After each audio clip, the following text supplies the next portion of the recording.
विशेषतः या भागात आपण आता चर्चा करणार आहोत नरहरी झिरवाळ यांची। राष्ट्रवादी मागच्या कटकटी काही संपत नाहीत आणि त्या कटकटींच्या निमित्तानं नक्की झिरवाळांना पक्षातूनच दगा दिला जातोय का याची ही चर्चा।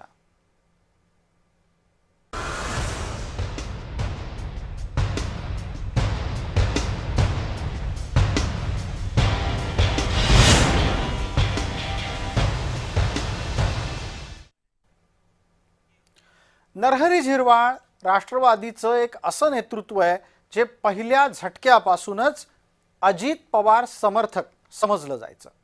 अजित पवारांनी जेव्हा पहाटे शपथविधी केला त्यावेळेला हेच नरहरी झिरवाळ चक्क चंडीगडच्या परिसरामध्ये सापडले होते आणि त्याच निमित्तानं आता मात्र एका वेगळ्या कारणानं हेच नरहरी झिरवाळ चर्चेत आलेले आहेत।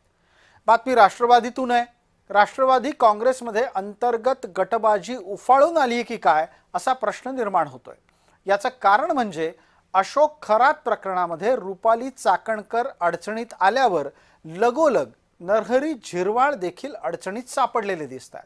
मुंबईच्या आमदार निवासातल्या एका खोलीमध्ये जी खोली झिरवाळांची आहे, झिरवाळांना अर्थात देण्यात आलेली आहे असं समजलं जातंय, त्या खोलीत तृतीयपंथी व्यक्ती आणि एका पुरुष व्यक्तीच्या सोबत तसंच झिरवाळही दिसले।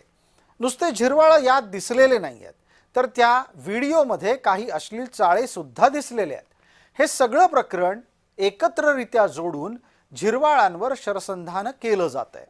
राष्ट्रवादी काँग्रेसच्या नेतृत्वानं फिलहाल तरी म्हणजे तुर्तास तरी झिरवाळांच्या मागे उभं राहायचं ठरवलंय।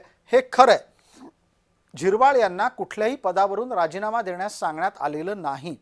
यापूर्वी झिरवाळांच्या कार्यालयातली एक व्यक्ती लाच मागत असताना वादात सापडली होती, व्हिडिओत दिसली होती। त्यानंतर सुद्धा झिरवाळांच्या पाठीशी नेतृत्व राहिलेलं होतं। पण खरा प्रश्न वेगळा आहे, हे सगळे व्हिडिओ बाहेर नक्की काढतंय कोण आणि नेमकं आत्ताच या विषयाला फोडणी का दिली जातीये या निमित्तानं येणारा घटनाक्रम पाहणं लक्षात घ्यायला हवं। खरात प्रकरणामध्ये चाकणकर अडचणीत येतात, त्या प्रकरणात प्रदेशाध्यक्ष सुनील तटकरे यांचं नाव येतं। चाकणकरांना महिला आयोगाच्या अध्यक्षपदाचा राजीनामा द्यावा लागतो। 2च दिवसात सुनेत्रा पवार निवडणूक आयोगाला पत्र लिहितात आणि म्हणतात की ज्या दिवशी अजित पवारांचं निधन झालं त्या दिवसापासून सुनेत्रा पवार अध्यक्ष होईपर्यंत मधले पत्रव्यवहारातले तपशील ग्राह्य मानू नयेत। त्याच दिवशी रोहित पवार आरोप करतात तटकरे आणि प्रफुल्ल पटेल यांना राष्ट्रवादी ताब्यात घ्यायची आहे। सुनेत्रा पवारांकडून कुठलीही प्रतिक्रिया येत नाही आणि 2च दिवसांनी मग लगोलग झिरवाळांचा एक कथित व्हिडिओ समोर येतो। आता झिरवाळ हे आधी अजित पवार आणि आता सुनेत्रा पवारांची एकनिष्ठ असल्याचं सगळ्यांनाच ठाऊक आहे। अजित पवारांच्या सोबत शरद पवारांची साथ सोडणाऱ्यांमध्ये पहिल्या काही आमदारात झिरवाळ होते आणि नेमका याच झिरवाळांच्या मार्फत राष्ट्रवादीच्या नेतृत्वाला आव्हान निर्माण करण्याचा प्रयत्न रायगडच्या एका बड्या नेत्याकडून केला जातोय का अशी चर्चा आता राजकीय वर्तुळामध्ये सुरू आहे।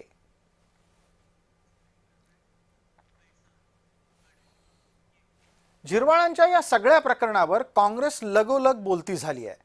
अर्थात ज्या व्यक्तीचा फोटो आणि चित्रीकरण झिरवाळांच्या सोबत आहे ती व्यक्ती काँग्रेसच्या नेत्यांसोबतही आहे, पण कदाचित आत्ताच्या अध्यक्षांना त्याकडे दुर्लक्ष करायचं असेल। काँग्रेसनं आक्षेप घेतले, त्याला राष्ट्रवादीनं उत्तर दिलं। ऐका। यामध्ये नेमकं ब्लॅकमेलिंग आहे का शोषण आहे हे समोर येणं अत्यंत महत्वाचं आहे। मंत्री पदाचा तर तात्काळ राजीनामा त्यांनी दिलाच पाहिजे, मात्र त्यांच्याच राजीनामाची काय बात आपण करविता सर्व जे काही आहे ते देवेंद्र फडणवीस आहे। देवेंद्र फडणवीसांचाच राजीनामा झाला पाहिजे, या सरकारलाच राज्यपालांनी बरखास्त केलं पाहिजे। सगळ्या गोष्टींमध्ये झिरवाळ कुठे ऍक्टिव्ह दिसत नाहीत। झिरवाळ अतिशय हातबल होऊन त्या क्वार्टरवर बसलेले दिसत आहेत, कुठेतरी टोपी घालून बाहेर जाण्याच्या मूडमध्ये दिसत आहेत। ही लोक आपल्या घरामध्ये आलेली आहेत, ते दोघं भाऊ बहीण काय जे म्हणायचं ते असू द्या, परंतु ती दोघं लोक येऊन काहीतरी करतायत तिथे बसून, त्यांना कसं घालवायचं ह्या विचारामध्ये झिरवाळ दिसत आहेत, झोपलेले दिसत आहेत। त्यांनी कुठेही काही करताना ते दिसत नाहीत। जर त्यांची चूक असेल तर निश्चितपणाने त्यांना पाठीशी घालण्याचं किंवा त्यांच्या गोष्टीचं समर्थन आम्ही करणार नाही, परंतु ह्या महत्त्वाच्या मुद्द्यावरून खरात गोंदबाबाच्या मुद्द्यावरनं लक्ष विचलित करण्यासाठी पक्षातल्याच काही लोकांनी हे घडून आणलेलं आहे का, याच्याविषयीची शंका आमच्या मनामध्ये आहे.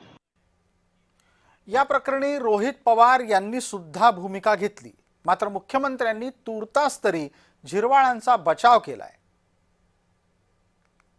व्हिडिओमध्ये जे काही लोक दिसत आहेत त्यांचं वय नक्कीच 18-19च्या पुढे आहे. आता याच्यामध्ये त्या महिलेने पोलिसांकडे कंप्लेंट दिली का हे आपल्याला बघावं लागेल. आणि पोलिसांकडे जर कंप्लेंट दिली असेल की माझ्यावर जोर जबरदस्ती झाली तर 100% कारवाई ही झाली पाहिजे. पण आता जर वयाने जास्त असणाऱ्या लोकांमध्ये जे काही व्यक्तिगत संबंध आहेत, ठीक आहे, आता व्हिडिओच्या माध्यमातून लोकांसमोर ते आले असले तरी आता महिलेची जर कंप्लेंट नसेल तर याच्यावर राजकीय बोलणं थोडंसं अवघड जाते. पण जर महिलेने कंप्लेंट केली तर झिरवाळांना आपण सोडायचं नाही. नरहरी झिरवळ यांनी मला फोनवर दूरध्वनीवर संपर्क करून असं सांगितलेलं आहे की हा जो व्हिडिओ आहे तो 3-4 व्हिडिओ जोडून चुकीच्या पद्धतीनं तयार केलेला व्हिडिओ आहे आणि त्यामुळे याची चौकशी झाली पाहिजे. मी त्यांना ॲडवाईस केलेलं आहे की त्यांनी तात्काळ त्या संदर्भात एक कंप्लेंट दाखल करावी. या व्हिडिओची शहानिशा ही करण्यात येईल आणि एकूणच जी काही इमर्जिंग परिस्थिती आहे त्या परिस्थितीवर त्याची सत्यता काय आहे ती पडताळून या ठिकाणी त्यांच्या पक्षाच्या नेत्या सुनेत्राताई पवार आणि आम्ही मिळून योग्य निर्णय करू. यातला एक मुद्दा आणखीन असा आहे की जो व्हिडिओ सध्या बऱ्याच ठिकाणी चर्चेत झालाय, बऱ्यापैकी व्हायरल झालाय, तो 7 महिने पूर्वीचा आहे. ज्या व्यक्तीनं तो व्हायरल केला तो स्वतः सुद्धा हेच सांगतोय. अशा स्थितीमध्ये झिरवाळांच्या विरोधामध्ये टीकेचं अस्त्र उपसलं जाणं याचं विश्लेषण काय ते ऐका. नरहरी झिरवाळांवर एकानंतर एक संकट येत आहेत. पहिल्यांदा ते लाचखोरीचं प्रकरण झालं आणि त्यानंतर हे थेट एक तिसऱ्या पंथाचाच प्रकार त्यांच्या वाट्याला आला.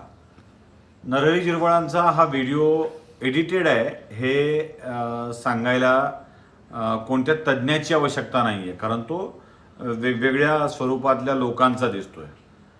एडिटेड जरी असला, वेगवेगळ्या व्हिडिओला जोडलेला जरी असला तरी झिरवळ त्या बेडवर आहेत आणि त्यावेळी काही गोष्ट घडतीये हे एडिटेड असू शकतं का, हा माझ्या मनातला प्रश्न आहे. खरं तर झिरवळांचं साधं असणं आणि सरकारवर होत असलेले सातत्यानेचे आरोप हे झिरवळांचा व्हिडिओ एडिटेड आहे या एका कारणावर या विषयाला डायव्हर्ट करायला पुरेसं आहे.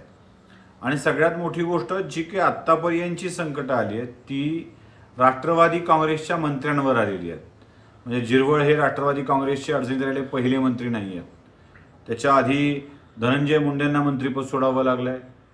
त्यानंतर सिन्नरच्याच एका मंत्र्याला मंत्रिपद सोडावं लागलेलं आहे. पहिल्यांदा मंत्रिपदात बदल झाला, मग ते सोडावं लागलं. या सगळ्या प्रकारात सातत्याने राष्ट्रवादी काँग्रेस पक्ष अडचणीत येऊ नये आणि त्याला बॅकफुटवर जावं लागू नये म्हणून झिरवळांच्या या प्रकरणामध्ये एडिटेड व्हिडिओ असल्याची एक थिअरी समोर येऊन त्यांना वाचविण्याची जास्त शक्यता आहे.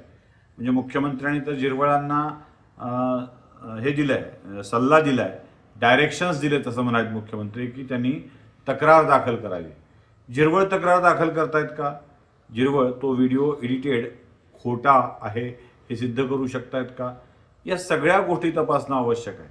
पण राष्ट्रवादी काँग्रेस पक्षाच्या मंत्र्यांवर होत असलेल्या आरोपाला कुठेतरी ब्रेक लागावा आणि बळी जाऊ नये यासाठीचे हे सगळे प्रयत्न सुरू असावेत असं वाटतंय. कारण नाशिकच्या प्रकरणासोबतच झिरवळांचं प्रकरण पुढे आलंय. त्यामुळं शिंदेंच्या मंत्र्यांना झाकून ठेवण्यासाठी राष्ट्रवादीच्या मंत्र्यांनाही चर्चेत आणायचं आणि मग सगळीच प्रकरणं थांबवायची असा काही नवा डाव आहे का याचा पण विचार झाला पाहिजे.